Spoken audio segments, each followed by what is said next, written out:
আজকে আমরা এই এতিম শিশুদের সাথে ইফতারি করব এবং আমরা অটো চালায় যারা দিন মজুর এরকম কিছু লোকেরে আমরা আপনাদেরকে সাথে নিয়ে সেইখানে আমরা ইফতারি বিতরণ করব এবং এই এতিমদের সাথে আমরা আজকে ইফতারি করব এবং শেয়ারি খাবো। এটাই আমাদের মূল উদ্দেশ্য এবং আমরা পর্যকর্মে আমাদের এই ফাউন্ডেশনের পক্ষ থেকে প্রতি মান্থলি আমরা এই ধরনের প্রোগ্রামগুলি করব এবং আপনাদেরকে ডাকব। আজকে আমাদের থাকতেছে মাদ্রাসার এতিম অসহায় বাচ্চাদের ইফতার করানো এবং এলাকাবাসীকে ইফতার করানো, পাশাপাশি দুস্থদের মাঝে ইফতার বিতরণ। আমরা অসহায় যারা পথচারীরা আছে, অটো চালক আছে, বিভিন্ন শ্রেণী যারা আছে, যারা ইফতার সঠিকভাবে বা ভালোভাবে করতে পারে না, তাদের ইফতার করানোর মাধ্যমেই আমাদের আজকের এই আয়োজন।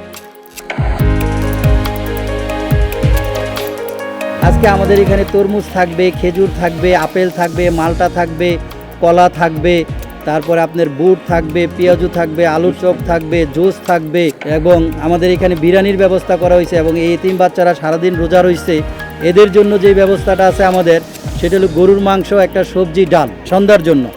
এবং সন্ধ্যার পরে রাতে তারা যখন শেয়ারি খাবে তখন তাদের জন্য ইলিশ মাছের ব্যবস্থা করা হয়েছে, কারণ এই বাচ্চারা ইলিশ মাছটা খুবই কম খায়।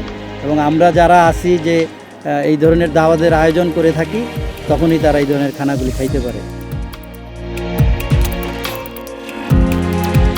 সমাজে এটা আমাদের একটা দায়িত্ব, অসহায় মানুষ, মাদ্রাসার এতিম বাচ্চারা, এটা আমাদের সামাজিক দায়িত্বের ভিতরে আমি মনে করি। সেই ভাবনা থেকেই এগুলি আমার করা।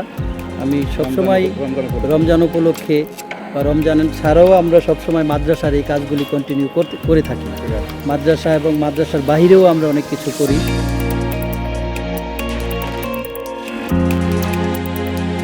ভবিষ্যতে আমাদের ইচ্ছা আছে আমরা এই মাদ্রাসাকে, এই মসজিদকে আমরা আরও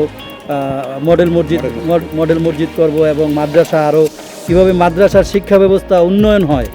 আপনি জানেন যে গত নতুন যে ক্যাবিনেট হয়েছে, এই ক্যাবিনেটের যে শিক্ষামন্ত্রী, উনি শিক্ষা ব্যবস্থাকে আন্তর্জাতিক মানে নেওয়ার একটা কমিটমেন্ট দিয়েছে। তো আমরাও চাই যে তাদের সাথে আমরা সহযোগিতা করতে চাই। তাদেরকে যে মাদ্রাসার যারা শিশুরা আছে, এই শিশুদেরকে আমি চাই যে তারা যেন কম্পিউটার শিক্ষা পায়। আমি আমাদের মাদ্রাসায় একটি কম্পিউটার ক্লাসের ব্যবস্থা করব, যেখানে তারা আধুনিক যুগে আইটির যেই চিন্তাধারা, আইটির যেই জ্ঞান, এই আমাদের যেই তৃণমূলের যে এই দরিদ্র এলাকার যে মাদ্রাসা, এই মাদ্রাসা থেকেও তারা এই শিক্ষা পাবে, এটা আমি আশা করি।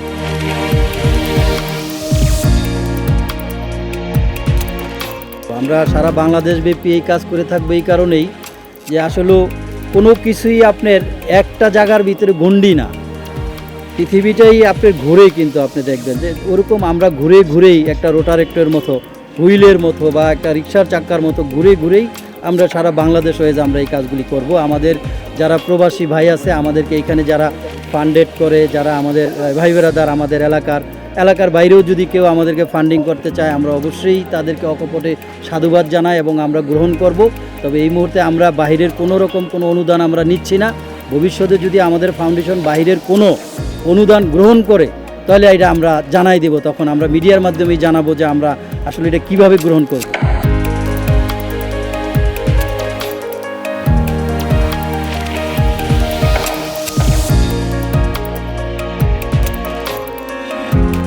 আমরা চেষ্টা করি সকল যারা দুস্থ অসহায় মানুষ আছে তাদেরকে আমরা ইফতার করাবো প্রতিবারের ন্যায়, এবং আগামীতে আমরা যদি বেঁচে থাকি, আমাদের ফাউন্ডেশনের পক্ষ থেকে আমাদের মহৎ অপারেশন জয় এটা প্রতিবারের ন্যায় প্রত্যেকবারই করতেছে এবং আগামীতে করবে।